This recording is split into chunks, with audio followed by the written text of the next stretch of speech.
kembali belajar bersama Bu An. Bagaimana kabar anak-anak hari ini? Semoga hari ini anak-anak tetap sehat dan juga semangat dalam belajar. Kali ini Bu An akan membahas materi buku tematik kelas 3, tema 8 Praja Muda Karana, subtema 3 Aku Suka Bertualang. Ini materi pembelajaran 6, ada di halaman 151 sampai dengan 159. Baik anak-anak, Ibu langsung membahas materinya ini. Materi pembelajaran 6, ayo membaca. Perhatikan gambar berikut ini. Baik, kita cermati gambarnya anak-anak. Kita urutkan dari gambar yang pertama, tampak seorang nenek yang baru saja turun dari bus. Tampak nenek tersebut agak kesulitan untuk menyeberang jalan. Selanjutnya di sini Benny yang mengetahui nenek kesulitan menyeberang jalan membantu nenek menyeberang jalan. Selanjutnya nenek rupanya ingin bepergian atau menuju ke tempat perumahan Lestari. Di sini Benny mengantarnya anak-anak. Selanjutnya dengan sabar Benny menunjukkan tempatnya sehingga nenek bisa sampai di tempat yang dituju. Ayo menulis anak-anak, buatlah cerita sesuai urutan gambar. Kemudian jawablah pertanyaan sesuai gambar tersebut. Baik, Ibu memberi contoh anak-anak. Ada seorang nenek yang baru saja turun dari bus. Sepertinya dia kesulitan untuk menyeberang jalan. Benny yang baru pulang berlatih pramuka mengetahui kesulitan nenek itu. Benny segera membantu nenek itu menyeberang jalan. Rupanya nenek itu akan mengunjungi rumah cucunya yang ada di perumahan Lestari. Dengan sabar Benny mengantar nenek itu ke tempat yang dituju. Akhirnya nenek itu sampai di rumah cucunya. Nenek itu merasa senang dan berterima kasih kepada Benny. Lanjut ke materi ayo berlatih anak-anak, jawablah pertanyaan berikut. Baik, Ibu mulai dari pertanyaan yang pertama anak-anak. Apa saja rambu lalu lintas yang kamu lihat dari gambar tersebut? Tadi pada gambar ada rambu petunjuk tempat masjid, rambu zebra cross, dan rambu penunjuk arah perumahan Lestari. Pertanyaan kedua, apa saja hal yang perlu diperhatikan saat menyeberang jalan? Menyeberang jalan harus di zebra cross, menunggu sampai jalan sepi, dan menyeberang jalan dengan hati-hati. Nenek mengucapkan terima kasih karena telah dibantu. Nenek juga memberikan sebungkus makanan tradisional. Makanan tradisional itu empek-empek.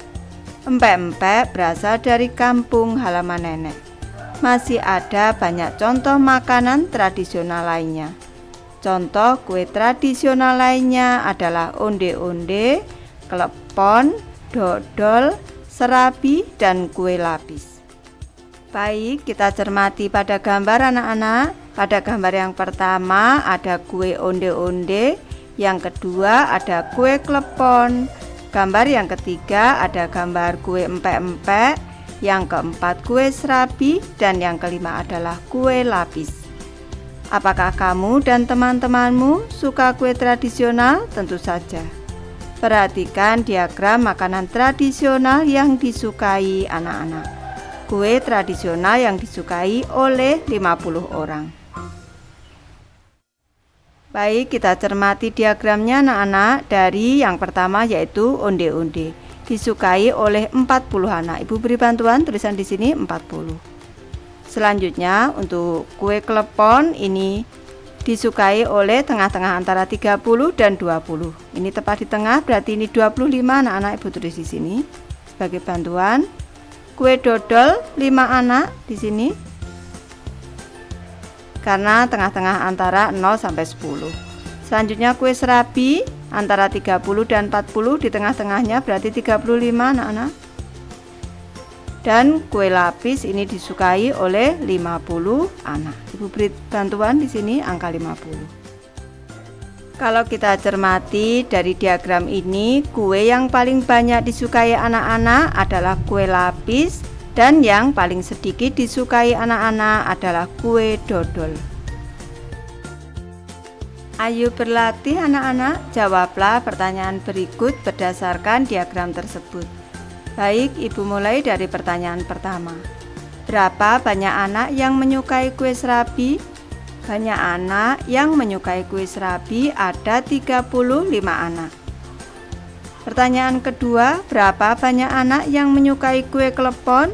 Banyak anak yang menyukai kue klepon ada 25 anak. Pertanyaan ketiga, apa nama kue yang paling banyak disukai? Kue yang paling banyak disukai adalah kue lapis. Pertanyaan keempat, apa nama kue yang paling sedikit disukai? Kue yang paling sedikit disukai adalah kue dodol. Yang kelima, berapa banyak perbedaan antara yang menyukai kue lapis dan kue onde-onde? Berarti kue lapisnya tadi 50 dikurang yang suka onde-onde 40 sama dengan 10 kue. Apa saja yang dapat kamu simpulkan dari diagram tersebut? Baik, Ibu memberi contoh.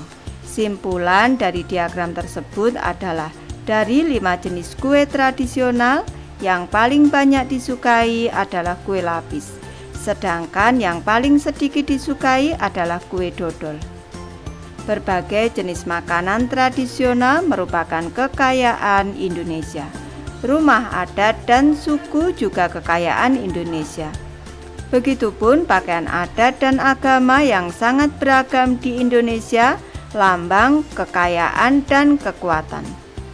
Kita harus hidup rukun untuk menjaga persatuan dan kesatuan bangsa. Berilah tanda centang untuk sikap menghargai perbedaan. Baik, Ibu mulai dari sikap yang pertama anak-anak, menghargai teman yang tidak menyukai makanan tradisional. Ini berarti menghargai perbedaan makanan yang disukai. Ini kita centang. Selanjutnya, sikap belajar dengan tekun. Ini merupakan sikap melaksanakan kewajiban anak-anak sebagai siswa. Ini tidak kita centang. Yang ketiga, bermain dengan semua teman tanpa membeda-bedakan suku. Ini berarti menghargai perbedaan suku. Ini kita centang anak-anak. Yang keempat, selalu berpamitan kepada orang tua saat akan meninggalkan rumah. Ini merupakan sikap hormat kepada orang tua. Tidak kita centang. Yang kelima, menjaga ketertiban saat melewati rumah ibadah agama lain. Ini berarti sikap menghargai perbedaan agama. Kita centang anak-anak. Carilah informasi tentang rumah dan pakaian adat Nusantara. Gunting dan tempelkan rumah dan pakaian adat yang berasal dari daerah yang sama.